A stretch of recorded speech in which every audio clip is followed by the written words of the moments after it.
Hi mga kagurang, lalong-lalo sa aking mga kaplastikadang OFW, no? Diba? Makinig kayo. May napapansin lang po ako nito kay Madam Diwata, ha? Reaction lang to, ha?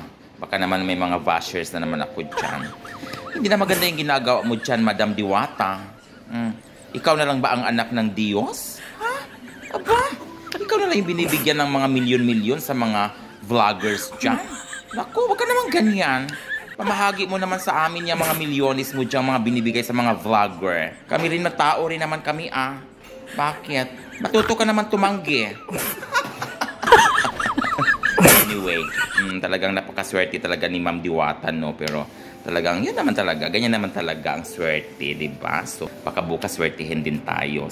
Anyway, bago ako mag-shout out sa aking mga followers dyan, na mga kagurang, diba? Sila na talaga yung mga #1 followers ko dyan, no? Kung hindi talaga dahil sa kanila, talagang walang-wala itong channel ko.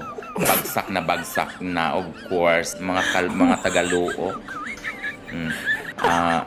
Kang Manampadina, diba? Mo ni ako ang kasamahan sa una in tao magsigigama migbanig. Manakit na lang ni amo ang likod og kanang gamagbanig ya magtanom og palay, sakit yun kaayo in tao sa mga tangkugo yan saon taman nga og shout out diha sa tanang mga Tagalapinig, no, sa ako ang mga asoki diha sa ako ang bingka, diba?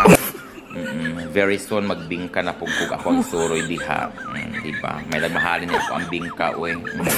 Kaya kanila ba akong bingka, wa nagyud ni katas. Pero pwede pa niya ako. Kahit wala lang katas kung ako ang bingka, guys. Mga Tagalapinig, akong mga soki diha, shout out. Puhon magbingka ko, ha? Ayaw yun mo balibad.